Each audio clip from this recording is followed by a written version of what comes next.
Aqui quem fala é o professor Samuel do canal Historicentrismo e hoje vamos falar novamente sobre política de forma imparcial. Vamos analisar os candidatos que estão com os maiores índices de intenções de votos. Aqui eu não levanto bandeira de partido nenhum. Meu dever como professor é compartilhar conhecimento, cabendo a vocês decidirem em quem irão votar. Aproveitem e coloquem aqui nos comentários em quem vocês vão votar e o porquê. Combinado? Hoje no Brasil, o sistema político está polarizado por duas lideranças carismáticas que são capazes de dividir nossa sociedade. É claro que estou falando sobre Lula e Bolsonaro. Segundo uma pesquisa realizada pelo IPEC, Novo Ibope, somente 19% do eleitorado brasileiro não entra na tão apregoada polarização política, porque rejeita os dois polos. Se você faz parte desse grupo, comenta aqui embaixo e aproveita para assinar o sininho, pois será análise de outros pré-candidatos.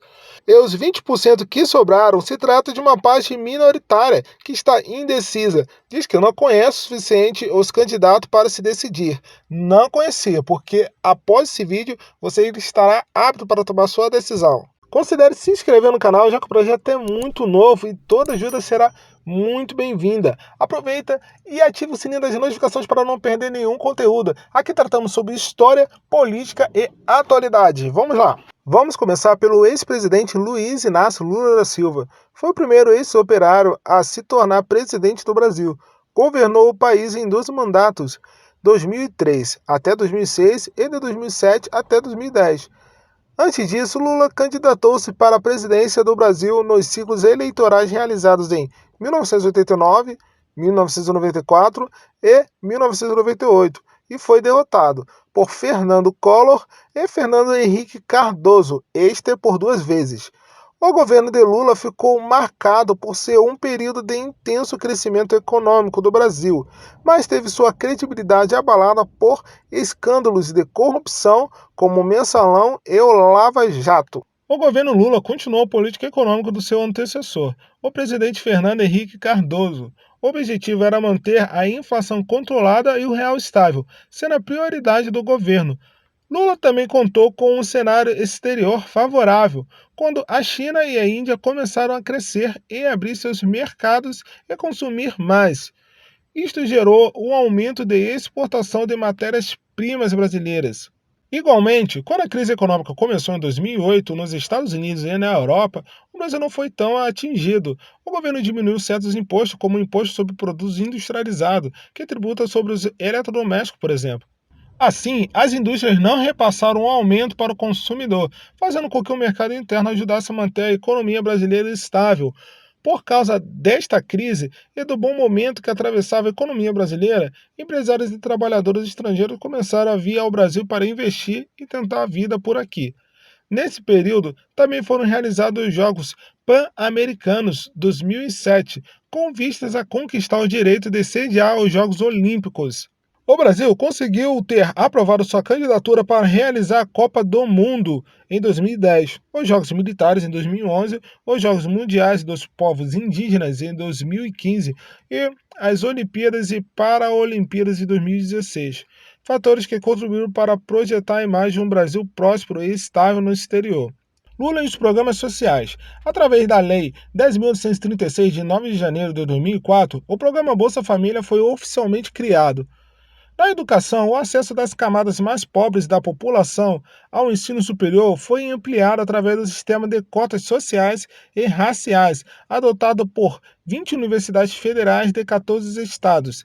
Em 2009, foi criado o Sistema de Seleção Unificada, SISU, que escolhe alunos para vagas em universidades federais, através da nota do Exame Nacional do Ensino Médio. O governo ainda abriria 14 novas universidades federais para aumentar as vagas. Ao contrário do que a maioria pensa, o FIES não foi criado pelo governo Lula.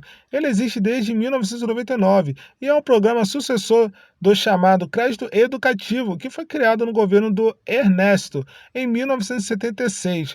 No campo da política externa, o governo Lula manteve relação com países como a China, Índia, Rússia e África do Sul. Como nem tudo são flores, o governo Lula teve alguns escândalos que hoje em dia são os maiores argumentos dos opositores para refutar o governo Lula. Entre eles se destacam 3: o Mensalão. Vamos instalar um esquema de compra de votos de deputados com dinheiro público desviado com a ajuda do ex-tesoureiro do PT, Delúbio Soares. O esquema foi revelado por Roberto Jefferson e chefiado conforme as investigações da época pelo ex-ministro José Disseu. Tivemos o Lava Jato também. O juiz Sérgio Moro e a Polícia Federal e o Ministério Público Federal conduziram as investigações do maior escândalo de corrupção do país, com foco inicial no desvio de recursos da Petrobras. O PT é um dos partidos com o maior envolvimento no esquema de corrupção, ao lado do PP, MDB e PSDB. Por fim, o ex-presidente Lula foi condenado a 12 anos e um mês de prisão por corrupção passiva e lavagem de dinheiro, no caso do triplex do Guarujá. O ex-presidente se entregou à Polícia Federal em 7 de abril de 2018. Entretanto, após 580 dias preso na carceragem da Polícia Federal em Curitiba, Lula foi solto no dia 8 de novembro de 2019, um dia após o Supremo Tribunal Federal ter considerado a prisão em segunda instância inconstitucional. A decisão de soltura imediata foi tomada pelo juiz Danilo Pereira Júnior, da 12ª Vara Federal de Curitiba, após pedido do advogado Cristiano Zanin Martins. Antes de começar a fala do atual presidente, para analisarmos de forma justa, devemos ressaltar que o Lula cumpriu 2 mandatos, totalizando 8 anos de governo. Já o Bolsonaro está em seu primeiro mandato ainda, com 3 anos de governo somente. Dito isso, vamos falar um pouco sobre os seus mandatos também como deputado federal. Jair Messias Bolsonaro é um capitão do Exército Reformado que foi deputado federal por 7 mandatos, entre 1991 e 2018, sendo eleito através de diferentes partidos ao longo de sua carreira. 3 de seus filhos também são políticos: Carlos Bolsonaro, vereador do Rio de Janeiro pelo Republicanos, Flávio Bolsonaro, senador fluminense pelo PL, e Eduardo Bolsonaro, deputado federal por São Paulo pelo PSL.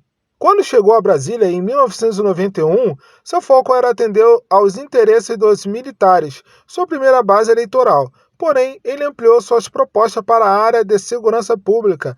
Ao todo, Bolsonaro apresentou cerca de 170 projetos de lei em 27 anos. São 53 projetos para militares e 44 para segurança pública. Porém, nenhum dos projetos nesse segmento foi aprovado.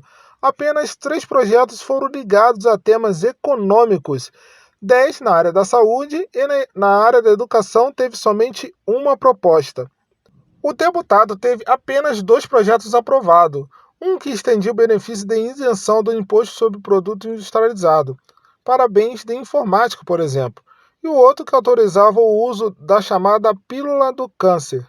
Porém, Bolsonaro alega o seguinte: tão importante quanto você fazer um gol é não tomar um gol. Eu trabalho muitas vezes para que certos projetos não sejam aprovados. Tão importante quanto apresentar propostas é rejeitá-las, alegando que a sua maior contribuição como deputado federal tenha sido impedir certos projetos. Essa foi uma das pautas muito importantes nas eleições de Jair Messias Bolsonaro. Ele abordava assuntos polêmicos, na maioria das vezes refutando o PT, lembrando sobre os escândalos de corrupção do governo PT, que eu citei por aqui, dentre outros escândalos. Bolsonaro já somava milhões de seguidores nas redes sociais, conseguindo apoio da população brasileira, que sonhava com um país melhor. Mas enfim, como está sendo o primeiro mandato de Bolsonaro como presidente da República? O primeiro destaque traz divergência de opiniões. Sim, estou falando sobre a reforma da Previdência. Coloque a sua opinião nos comentários. Foi um ponto positivo do governo ou negativo? Agora vamos para os pontos que a maioria concorda: autonomia do Banco Central e os avanços nas privatizações. O Congresso aprovou a privatização da Eletrobras e colocou em pauta a privatização dos Correios. Apesar de não ter conseguido ainda privatizar a Petrobras, ele conseguiu vender ativos da Petrobras. Tivemos também o pacote anticrime e as mudanças bastante notórias no Código de Trânsito Brasileiro, que foi um ponto bastante positivo. Também temos a reforma do imposto de renda, que tende a ser a maior atualização da faixa de isenção do IR dos trabalhadores desde o Plano Real. Mais de 16 milhões de assalariados ficarão isentos, sem falar nos 30 milhões de contribuintes que terão redução no imposto se o projeto for aprovado. Ele também conseguiu flexibilizar a posse e aporte de arma. É um ponto positivo para os apoiadores do governo. Dois pontos que se destacam demais foi o auxílio emergencial, que ajudou milhares de brasileiros a enfrentar a pandemia do coronavírus em meio a uma crise financeira. Outro ponto seria o 13º do Bolsa Família, esse a qual só foi aplicado em 2019. Temos o Auxílio Brasil também, que veio substituir o Bolsa Família. Porém, o Auxílio Brasil ele traz divergências de opiniões também. Alguns dizem que é um retrocesso do programa, outros dizem que vai beneficiar ainda mais o povo brasileiro. O que você acha? Coloque sua opinião aqui no comentário. Como eu já havia dito antes, nem tudo são flores. Apesar do Bolsonaro ainda não ter escândalos com corrupção, apesar dele não poder ser investigado por estar em exercício da função, temos alguns pontos negativos. A maior preocupação da oposição é referente ao suposto descaso do presidente mediante a pandemia. Algo que vem incomodando bastante também é o fato do presidente atribuir a culpa da inflação, do desemprego e do preço alto da gasolina nos governadores. O demais é isso, galera. Peço que se considere se inscrever no canal, já que o projeto é muito novo e toda ajuda será muito bem-vinda. Deixe o seu like também e comenta a sua opinião aqui embaixo. Aproveitem para compartilhar com o máximo de pessoas possíveis. Muito obrigado. Até a próxima. Falou. Tchau, tchau.